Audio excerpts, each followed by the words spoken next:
All right, I'm going to quickly review how to ink up your matrix as well as show you how to use the press in class. So I'm going to take out a little bit of ink. You're going to notice that you're using more ink on this project than you did on the playing card just because your matrix is a lot bigger, okay? So I'm going to take out some ink. You don't need a ton still because you can always get more ink. You can't put the ink back. So still just take out a little bit at a time. I'm going to dip into my ink and then roll it out separate, changing the direction of my brayer.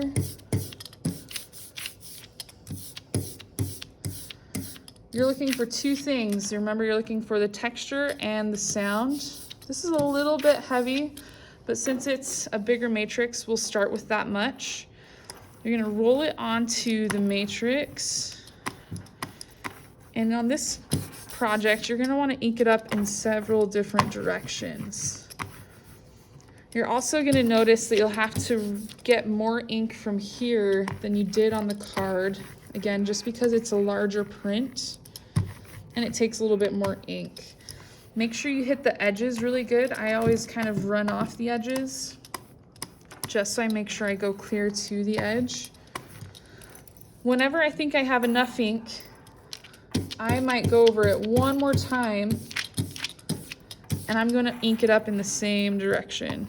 So I'm just gonna go straight up and down across the matrix. This makes sure that the ink is nice and smooth and that you don't have a weird texture or pattern from the brayer. After I've inked it up, I kind of hold it in the light and rotate it around just to make sure I didn't miss a corner or miss a spot. When you miss a spot, the texture will be different. You can tell that there's a spot with less ink. So you want to make sure it looks nice and consistent across the entire thing. All right, once you have your matrix inked up, you're gonna come over to the press. This is Preston. We are all gonna be using the press, but I will be the one that is using the handle to run it through. So you will just come place your matrix on the press bed and place the paper on top, and then I will run it through for you. These knobs are used to adjust the pressure, so how much space is between the roller and the press bed. It is already set, so you don't need to change the pressure. All you'll need to do is bring the matrix over to the press bed and line it up. You'll notice there's a little map or a guide. This is called a registration system. That ensures that your image is centered and not crooked every time you pull a print. After you've put it there, you're going to very carefully put the paper on the matrix. The way I like to do that is to hold it up on one side, line it up on this edge, and then let it fall across your image. That usually results in a pretty straight paper. If you try to just kind of plop it down on there, it sometimes shifts, so you just need to be careful with that. After you've put the paper on, you're gonna take this piece of mat board.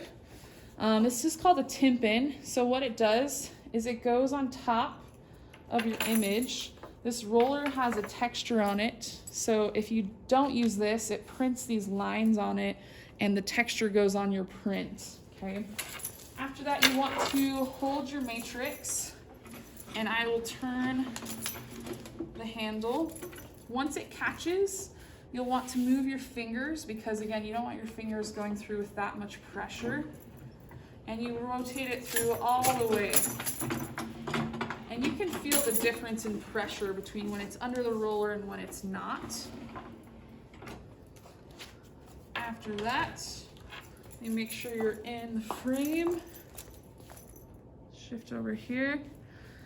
You can see the image is printed on the paper. You can just see it loosely through the back, but you'll want to just carefully take it off. And it prints a really solid, even image. It's a lot less spotty and inconsistent than printing by hand, just because you can control the pressure more with this roller, okay?